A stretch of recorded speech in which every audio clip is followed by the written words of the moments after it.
Hi, you're on the Reddit Confessions channel. She stepped over my suitcase like it wasn't even there. Didn't ask where I was going. Didn't ask why it was packed. Just walked past it with a mug in her hand and said, "You forgot your razor." Not, "Why are you leaving?" Not, "Can we talk?" Just that, like I was late for a meeting, not walking out of a life. This all started with a stupid question. I asked her, "Do you even care when I walk into a room anymore?" She didn't answer right away. Just stared at her phone like it had a better personality than me. Then she said it calmly, like she was reading a weather report. "If you want attention, deserve it first." That sentence didn't just hurt. It settled in my chest like a brick. I didn't yell. I didn't throw anything. I just nodded and went upstairs to fold the last of my clothes. She didn't follow me. She turned up the TV. I had supported her through 3 failed jobs, 1 fitness brand idea, and 6 months of therapy she said she didn't need, but I did. And now I was being told to earn attention. Cool. Then she can earn support too. The next morning, I stopped paying the rent. It's under my name. She never noticed. I canceled the shared credit card. She didn't ask. She kept coming home late. Her eyes sparkled in ways they hadn't around me in years. She hummed while brushing her hair, but never once looked me in the eye. One evening, I watched from the upstairs window as she stepped out of a black SUV she had never mentioned.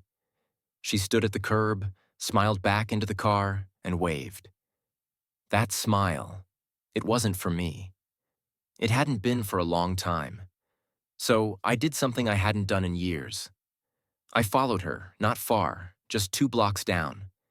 She walked into a tiny Mediterranean place that neither of us had ever been to. She sat by the window, pulled out her phone, and typed something fast. Then a man joined her, stylish, confident. He leaned in like he already knew what her perfume tasted like, and she laughed, the kind of laugh I hadn't heard since our honeymoon. She told me to deserve her attention. But the whole time, it was already sold to someone else. I didn't sleep that night. I lay there with my back to her, listening to the rhythmic tapping of her fingers on her phone. Whatever she was typing made her exhale with that soft half-laugh that used to be mine. She thought I was asleep. I wasn't. I hadn't really slept in months. You don't sleep when your heart is still in the room, wide awake, trying to figure out when exactly it stopped being safe there. Around 2 a.m., she went to the bathroom. I waited until I heard the faucet run. That was my window. Her laptop was open on the ottoman, the screen dim but not locked. Abbott. She always assumed I wouldn't touch her stuff. And until that night, she was right. Her password was still my birthday. The irony. That was the last time she had planned anything around me. I opened her messages first.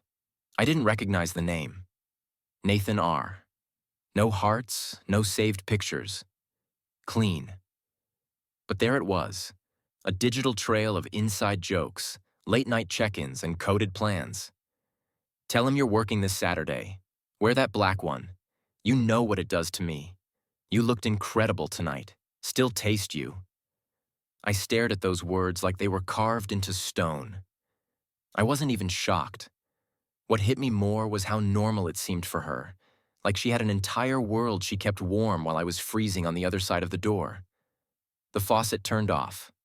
I closed the lid and sat back on the couch just as she came out. She looked at me, startled. "Can't sleep?" I shook my head. "Nah, just thinking." She gave me a small smile, the kind strangers exchange in passing, and walked right past me. No kiss, no curiosity, just silence, like we were roommates splitting rent. The next morning, I acted normal. Poured her coffee, asked about her day ahead. She barely looked up. "Just calls, nothing interesting." Sure, nothing interesting except for Nathan. I called out of work. I needed space. Not from her, from my own denial. By noon, I was parked outside the Mediterranean restaurant again. Not stalking, confirming I needed one more push. One more undeniable truth before I broke everything. At 12:42 she arrived. At 12:47 so did he. They didn't touch. They didn't need to. The way he leaned in and she bit her lip while laughing. That told me everything. They were rehearsed, comfortable. This wasn't new. This wasn't temptation. This was routine. I took a photo. Just one. I don't know why. Maybe to prove to myself that I wasn't imagining it. As I sat in the car, gripping the steering wheel, a notification buzzed on my phone. It was from our shared cloud folder. A calendar invite. Marcia and Heron anniversary dinner. She had sent it last month. That same night, she had dinner with Nathan instead. She hadn't canceled it. She just never showed up. So tell me, how exactly do you deserve someone's attention when they've already replaced you in their calendar? By the time she walked through the door that evening, I had already deleted the calendar reminder from both our phones. She wouldn't notice. She didn't check shared stuff anymore. Not photos, not events, not grocery lists. We used to plan everything together. Now we lived in parallel timelines, and I was the only one still glancing sideways. She kicked off her heels and said, "Today was brutal." I watched her pull off that blazer like it was a costume. I almost asked, "What role did you play today, Marcia? Beautiful wife or desirable mistress?" But I stayed quiet, not out of fear, out of strategy. I needed to know what she would say without prompting, and she didn't disappoint. "Conference call with the West Coast ran long," she said, rubbing her neck with the same hand that had been resting on Nathan's arm earlier. "You wouldn't have lasted 5 minutes listening to those people." I nodded like I cared. Sounds rough. She didn't notice the bitterness under the words. Or maybe she did and chose to ignore it. "That was our new dynamic," she lied. And I let her, but only for now. She went to shower. I stayed on the couch scrolling through the photo I took. Her face was brighter in that picture than it had been around me in years. She used to smile like that with me. Only me. Now she gave it away for free over shawarma and secrets. That night, I did something I hadn't done in months. I poured myself a drink. Not to forget, to focus. I had to think clearly without the fog of emotion clouding my next step. Revenge wasn't my goal. I wasn't going to key his car or expose her to friends and family. I wasn't even sure I wanted a divorce. What I wanted, and I say this knowing it sounds pathetic, was acknowledgement. I wanted her to see what she had done, to say it, to look at me and admit, without filters or half-truths, that she had chosen someone else while still sleeping in our bed. The next morning, I started preparing my own exit. I met with the bank, quietly separated our savings. She'd notice eventually, but by then, I'd be gone. I copied all her messages with Nathan and emailed them to myself from her laptop, then deleted the sent mail. I took photos of receipts, calendar events, even the lipstick-stained coffee cup I found in the backseat of our car. But I didn't confront her. Not yet. I wanted her to lie again. I needed her to do it willingly to see how easily it came. So I waited. That evening, I told her I booked us a weekend away. Just the two of us, a cabin, no phones, no distractions, just nature, wine, and us. Whatever that still meant. She looked surprised. "Seriously?" I nodded. "I thought we needed this." "You've seemed stressed." She blinked. "Yeah, maybe that's a good idea, but I saw it then." Hesitation. A flicker of doubt, not guilt. Logistics. She wasn't wondering if she should say yes. She was wondering how to fit it between her next date with him. I smiled and kissed her cheek. "We leave Friday." Let's see how she plans to explain that to Nathan.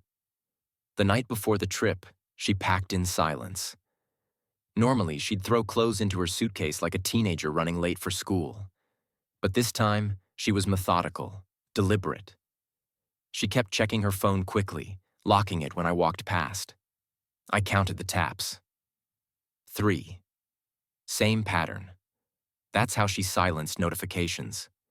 She wasn't texting me, and she definitely wasn't excited.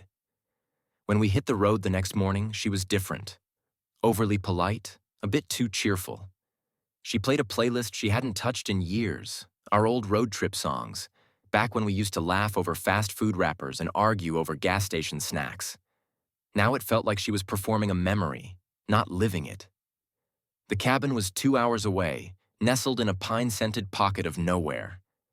I chose it precisely because there was no signal, no Wi-Fi, no easy escape.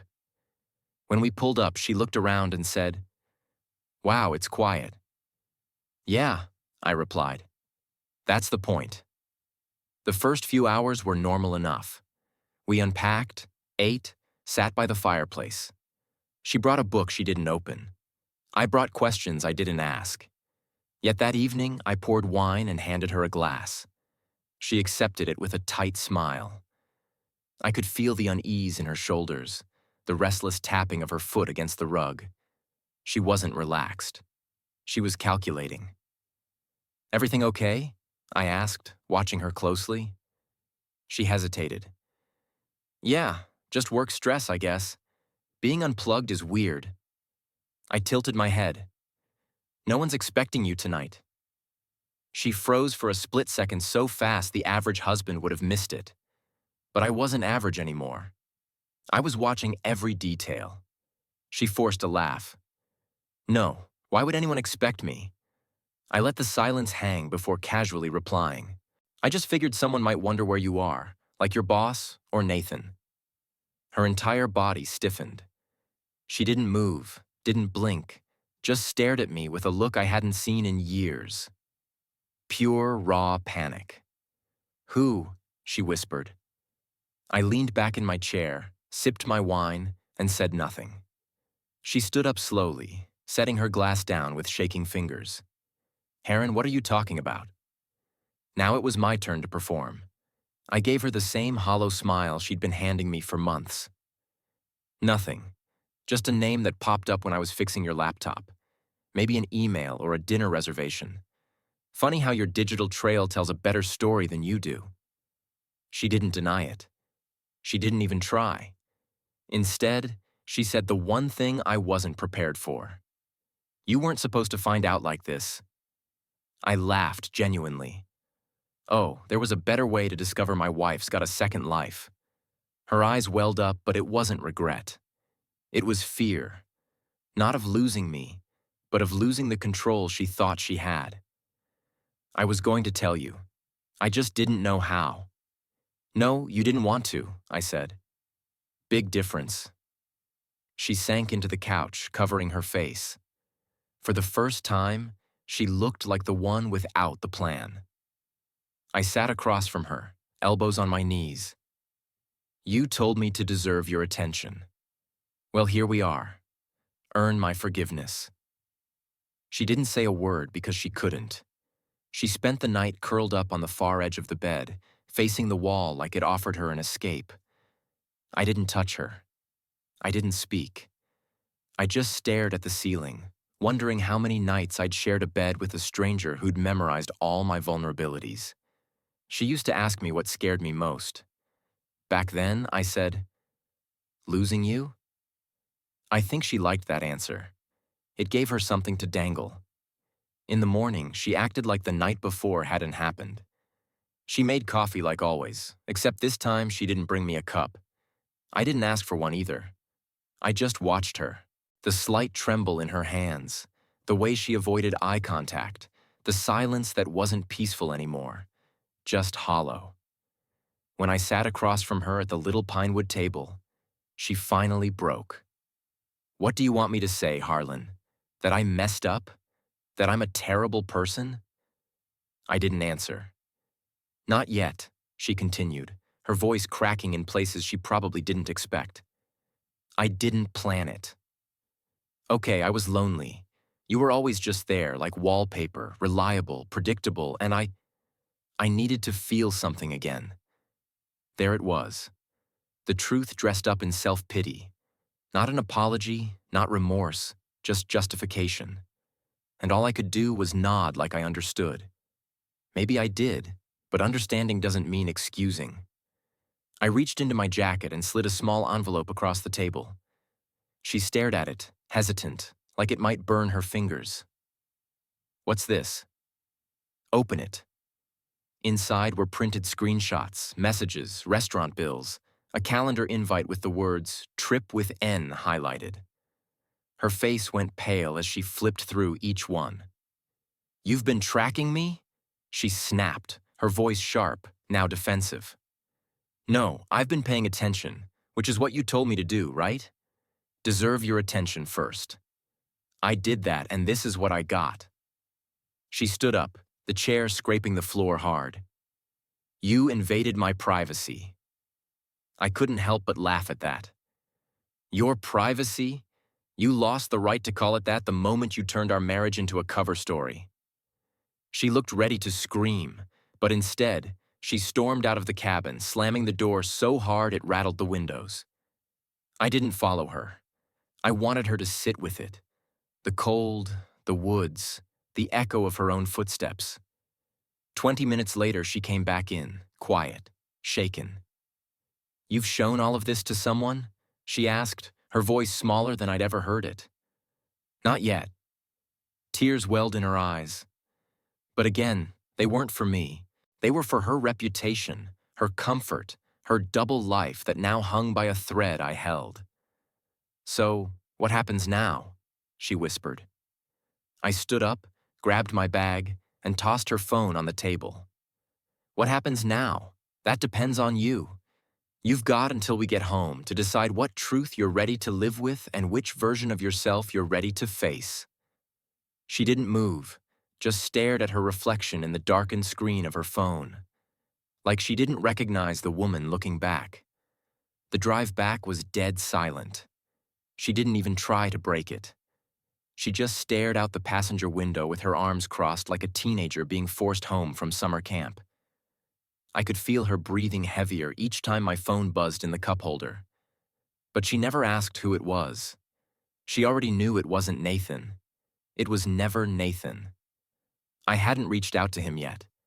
She probably thought I would by now, that I'd rage text him screenshots and empty threats, maybe even crash whatever fantasy world they built together. But I didn't, because this wasn't about him. It was about her, and how she'd managed to rewrite our entire marriage in her head while expecting me to fund the sequel. When we got home, she didn't unpack. She didn't ask to talk. She just went straight to the bedroom and shut the door. I heard the click of the lock. Classic move. That tiny mechanism like it could shield her from consequences. I didn't sleep that night. I just sat in the living room with Finley, our dog, curled up beside me. The only soul in the house who hadn't lied to me. Around 3 a.m., I opened my laptop and began writing a letter. Not to her, to me. It wasn't some sappy diary entry or long-winded vent. It was a plan, simple, clean. I listed everything. A list of shared accounts I'd already separated. A breakdown of what she contributed in the past year. Barely anything. A schedule of where I'd be staying next month. Not far, just not here. A note that said, "If you want to fight, I'll see you in court. If you want peace, I'll see you at the lawyer's office." By morning, I printed it, folded it neatly, and placed it on her nightstand. She didn't mention it that day. Not when she came out of the room, not over coffee, not during her third work call of the afternoon. But I knew she read it. I saw the envelope had been opened, and I saw how she avoided looking at me like I was radioactive. That evening, I took it a step further. "Marcia," I said quietly, "if there's anything you still want to say it tonight, because tomorrow, I'm not the same man you've been lying to." She hesitated, like she was searching for the right angle, the one that might still work. "You're not blameless in this," she whispered, her voice trembling with rehearsed vulnerability. "I never said I was," I replied. "But I didn't betray you. I didn't pretend you didn't exist while building a second life." She sat down across from me at the table, the same table where we used to plan our future. Now it was just a battlefield in disguise. "I didn't plan to fall for him," she said, tears threatening the corners of her eyes. "And I didn't plan to stop loving you," I shot back. "But here we are." She looked up at me, really looked, maybe for the first time in years. "What do you want me to do?" I leaned in, calm but clear. "Admit it out loud without excuses. No half-truths. I want to hear you say what you did, not for closure, for honesty." She stared at me for what felt like hours, and then she said it. "I cheated on you, Heron. I lied. I disrespected you, and I kept doing it because you never stopped being kind to me. That made it easier." And just like that, the room went still. Not peaceful, just still. Because honesty doesn't fix everything, but it removes all doubt. The morning after her confession, the house didn't feel like mine anymore. I walked through the kitchen and could still smell her perfume clinging to the hallway, mixed with the bitterness of burnt coffee. She was already gone physically, emotionally, maybe permanently. She hadn't taken her things yet, but mentally, she'd moved out months ago. I just didn't want to see it until now. I opened the fridge. Her yogurt still sat on the top shelf, untouched. She always bought the raspberry ones and then forgot about them. That used to annoy me. Now, staring at them, it just felt like a monument to how much I'd let slide. That day, I didn't go to work. I didn't text anyone. I took a trash bag and started clearing space. Not out of rage, but necessity. Anything that reminded me of our fake routines went in the bag. Her spa coupons, the love notes she never wrote but kept from others, even the mug that said, "Best wife ever." The one I'd bought when I was still trying to make her smile. All of it gone. Midway through cleaning, her phone buzzed on the nightstand. She had left it there, maybe on purpose. Maybe it was a test. Or maybe she just didn't care anymore. I glanced at the screen. A new message from Nathan. "You okay? You haven't responded since yesterday. He didn't freak out, did he?" I didn't touch it. I didn't reply. I just stared at the message, letting it burn itself into my mind. He sounded worried. Not because he was scared of me, but because he knew he mattered more to her. Now the worst part, he probably wasn't wrong. That evening she came home. Not quietly, not guilty, just tired. She looked around the house and noticed what was missing.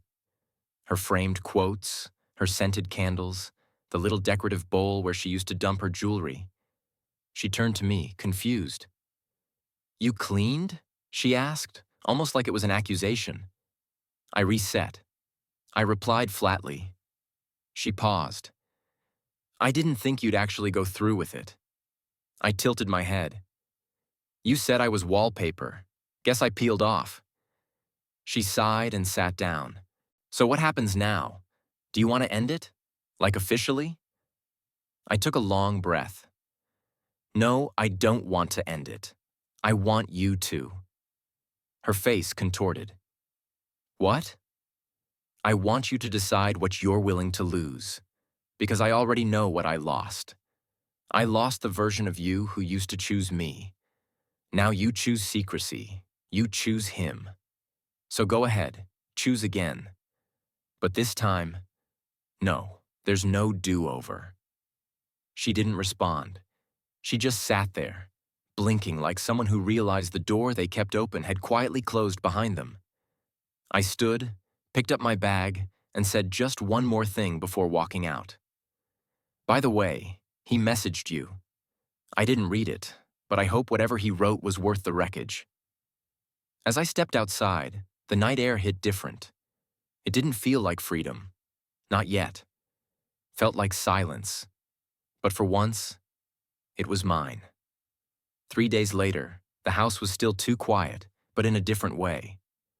Not heavy, not suffocating, just still. Her closet stood half empty. The drawers were missing the mess of makeup brushes and perfume samples she used to scatter like breadcrumbs of control. Her keys were gone from the hook by the door and the us she used to weaponize that finally left with her. She sent me a message the night she left. just one line. Maybe I was never ready to be loved the way you did. I didn't respond. Not because I was bitter, but because I was done wasting words on someone who heard them like background noise. I thought I'd feel broken. Instead, I felt anew. There was no dramatic showdown, no courtroom fireworks, just silence, boundaries, and paperwork. She didn't fight. Maybe because she knew she'd already lost. Or maybe because deep down she realized I wasn't the doormat she thought I'd always be. I started doing the small things again. Making my own coffee, walking Finley twice a day instead of one. I even signed up for a woodworking class, something she once called a waste of time for a man my age. Funny how the things people mock are often the things that save us. And one night, out of pure habit, I walked by the mirror in the hallway, the one she insisted we hang. I looked at myself differently for the first time in years. Not like a failure, not like a man someone walked away from, but like someone who'd finally stopped begging for scraps at a table he built himself. So, yeah, I wanted her attention. I asked for it with nothing but honesty and heart. She told me to earn it. In the end, I did. Just not from her. That's the end of Heron's story. A quiet man who finally stood up, not with shouting, but with certainty. Now it's your turn. Have you ever asked someone for something simple and been made to feel small for it? Tell us in the comments below what moment from this story hit you the hardest. And don't forget, you're watching Reddit Confessions.